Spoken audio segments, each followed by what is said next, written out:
اپنے election office سے Punjab university میں طلبہ سے ملاقات کے لیے روانہ ہوئے۔ اگر 8 فروری کو آپ کے پاس حکومت بنانے کے لیے نمبر پورے نہیں ہوتے ہیں تو کیا آپ لوگ اپوزیشن میں بیٹھیں گے یا اتحادی حکومت کا حصہ بننے کو ترجیح دیں گے؟ اس وقت میں کہہ نہیں سکتا، لیکن مجھے یہی لگتا ہے کہ اپوزیشن ہی میں بیٹھیں گے، لیکن مجھے نظر یہ آتا ہے کہ ایک بہت بڑی تعداد میں پی ٹی آئی کے جو امیدوار ہیں وہ کامیاب ہوں گے اور ہم حکومت بنانے کی پوزیشن میں ہوں گے، لیکن بصورت دیگر اپوزیشن۔ الیکشن میں جو بھی نتائج آئے، کیا پی ٹی آئی اسے خوش دلی کے ساتھ تسلیم کرے گی؟ دیکھیں، خوش دلی کا تو یہ مطلب ہوتا ہے نا کہ آپ یہ کہیں کہ جو تمام یہ عمل ہوا یہ آئین اور قانون کے مطابق تھا، آزادانہ تھا، شفاف تھا، تو ایسا تو ہرگز نہیں ہے۔ جو ہو رہا ہے یہ آزادانہ نہیں ہے، یہ شفاف نہیں ہے، تو اس حوالے سے جو تحفظات ہیں وہ تو ظاہر رہیں گے، ان کا اظہار بھی کیا جائے گا، لیکن پارلیمان کا حصہ ہونا اور پارلیمان میں اپنا رول ادا کرنا یہ ایک دوسری بات ہے۔ آپ کے خیال میں پی ٹی آئی پنجاب میں کتنی سیٹیں جیت سکتی ہے؟ یہ میرے خیال میں ایک بڑی آرام دہ اکثریت جو ہے پی ٹی آئی پنجاب میں حاصل کر سکتی۔ پنجاب میں پی ٹی آئی کی سیٹیں زیادہ ہوں گی یا کے پی میں؟ دیکھیں، کے پی کے حوالے سے تو جو بظاہر نظر آ رہا ہے، اور میں سمجھتا ہوں حقیقت بھی یہی ہے کہ کے پی میں تو ایک سویپ نظر آ رہی ہے پی ٹی آئی کی، اور اسی لیے ہم دیکھتے ہیں اب یہ گفتگو ہو رہی ہے کہ الیکشن جو ہے کے پی اور بلوچستان کی حد تک اس میں تعطل پیدا کیا جائے، اس کو مؤخر کر دیا جائے۔ تو کے پی میں تو عوام جو ہیں اپنا فیصلہ ایک بڑے بھرپور انداز میں کر چکے ہیں۔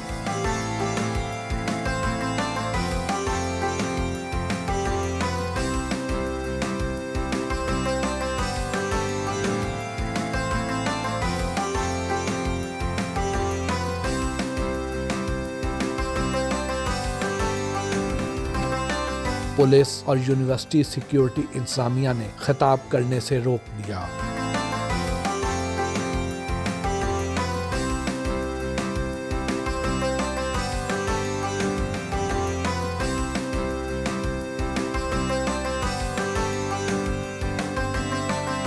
پرویز خٹک کہتے ہیں کہ پی ٹی آئی کو خیبر پختونخوا میں لے کر بھی میں آیا تھا اور ختم بھی میں ہی کروں گا۔ میرا خیال ہے یہ ان کی خام خیالی ہے، ایسا وہ کچھ کرنے کی پوزیشن میں نہیں ہے۔ آپ کے حلقے کے بنیادی مسائل کیا ہیں؟ یہ بہت بڑا حلقہ ہے، والٹن روڈ سے یہ کوئنز روڈ تک پھیلا ہوا ہے۔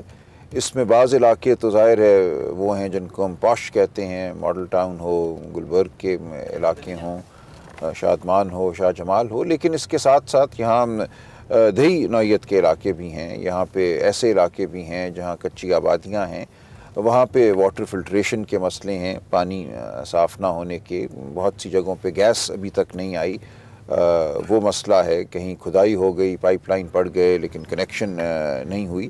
تو یہ تمام مسائل ہیں جن کی طرف توجہ دی گئی ہے۔ میں سمجھتا ہوں پی ٹی آئی کی جو حکومت رہی اس میں بہت کام ہوا، جہاں میں گیا ہوں اظہار تشکر کیا ہے لوگوں نے، لیکن ظاہر ایک بہت بڑا یہ علاقہ ہے، تقریباً 10 لاکھ آبادی پر مشتمل، تو اس میں علاقے ہیں جہاں ابھی مزید کام ہونے کی ضرورت ہے، سڑکیں بھی بننی ہیں، کہیں سیوریج کا نظام بھی جو ہے اس کو درست کرنا ہے، تو یہ تمام معاملات ہیں۔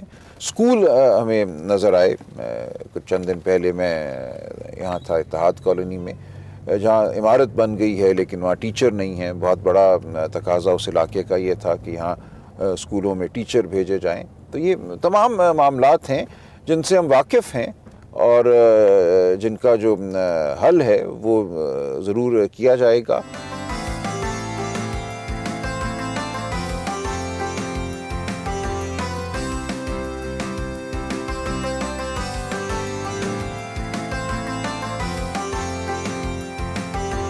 غوث اعظم کالونی میں اپنے سپورٹر چودھری اکرم گجر کے گھر آئے، الیکشن ڈے کی حکمت عملی پر بات چیت کی۔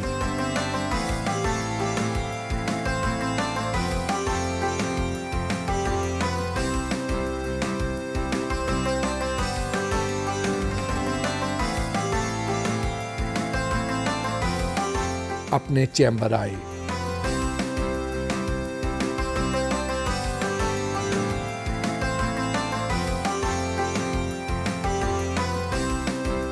غیر وکالتی کتب خانہ میرا لائبریری، اس میں اس وقت اس میز پہ بے شمار کتابیں بکھری ہوئی ہیں۔ کیونکہ یہ میں کچھ لکھ رہا تھا ایک چیپٹر ایک کتاب کے لیے پاکستان کی آئینی تاریخ پہ، تو اس حوالے سے یہ پڑھ کے دیکھ کے میں یہاں رکھتا گیا. پر یہ ایک بہت ہی شاندار ویسے ایک ذخیرہ ہے کتب کا. وہ آپ دیکھیے پولیٹیکل کانفلکٹ ان پاکستان، ہمارے ڈاکٹر وسیم صاحب کی کتاب وہاں پڑھی ہے. اقبال کے اوپر بڑی شاندار یہ کتاب ہے ان کی فکر اور سوچ پر، اور کیسے اس کو انہوں نے جو جرمن فلسفی تھی 19ویں صدی کی اس سے کیا استفادہ کیا، اور پھر ان کی جو قرآن اور اسلامی فلسفے کی جو مہارت تھی اس کو کیسے اس میں سمویا انہوں نے. اسی طرح یہ میرے سامنے کتاب پڑھی ہے جسٹس منیر صاحب کی فرام جناح ٹو ضیاء. اب ظاہر ہے اس تمام عمل میں منیر صاحب کا اپنا بھی بہت رول تھا. دیگر کتابیں یا اس وقت بکھری ہوئی ہیں. یہ ایک شاندار کتاب کچھ عرصہ قبل چند ماہ پہلے میں ترکی گیا، وہاں ایک ناول مجھے ملا، یہ احمد حامدی تن پنار صاحب کا. بڑی مزے کی یہ ایک روداد ہے کہ ترکی کس طرح عثمانیہ دور سے اتا ترک کے دور میں داخل ہوا، اور جو تبدیلی لائی گئی زبان میں، تمدن میں، قوانین میں، اس کو ایک طرح سے فکشنلائز طریقے سے پیش کیا گیا اس کتاب میں. یہ غفار خان صاحب کے اوپر کتاب ہے، جمعہ خان صوفی صاحب کی. یہ بھی میں سمجھتا ہوں اہم پہلو ہیں ہماری تاریخ کے. غفار خان کی زندگی، وہ کیا چاہتے تھے.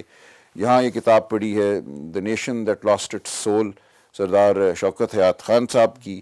یہاں آپ کو شہرباز مری کی کتاب بھی ملے گی، جرنی ٹو ڈسلوژنمنٹ مزاری صاحب کی کتاب. دیگر آپ اگر دیکھیے تو وہاں ادب اور شاعری ہے، اوپر تفاسیر ہیں. یہ تمام اسلامی فلسفہ، اسلامی تاریخ کے حوالے سے کتابیں ہیں. یہاں پاکستان اور بھارت اور بنگلہ دیش کے حوالے سے کتابیں ہیں. ادھر سوشیالوجی کی کتابیں ہیں، پولیٹیکل سائنس، وہاں ہسٹری ہے، ویلڈورا کا پورا سیٹ ہے ہسٹری کا جو ان کی شاندار ایک تصنیف ہے. اوپر یہ سب فلسفہ ہے، یہاں بھی فلسفہ ہے. ادھر وہ پورا ریک جو ہے وہ معیشت ہے. اوپر فزکس اور سائنس کے اوپر کتب ہیں. تو یہ تمام چیزیں ہماری زندگی کا میں سمجھتا ہوں حصہ ہے.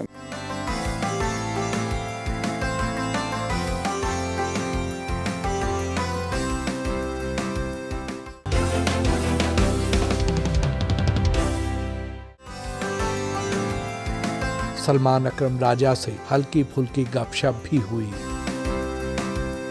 سر آپ ہارورڈ سے پڑھے ہوئے ہیں، لیکن جتنی نستعلیق لہجے میں اردو آپ بولتے ہیں، جتنا اچھا آپ کا تلفظ ہے، یہ کیسے آیا؟ دیکھیں، ادب سے، شاعری سے، فارسی شاعری، قرآن پاک کی عربی، ان چیزوں سے شغف بچپن سے ہی تھا.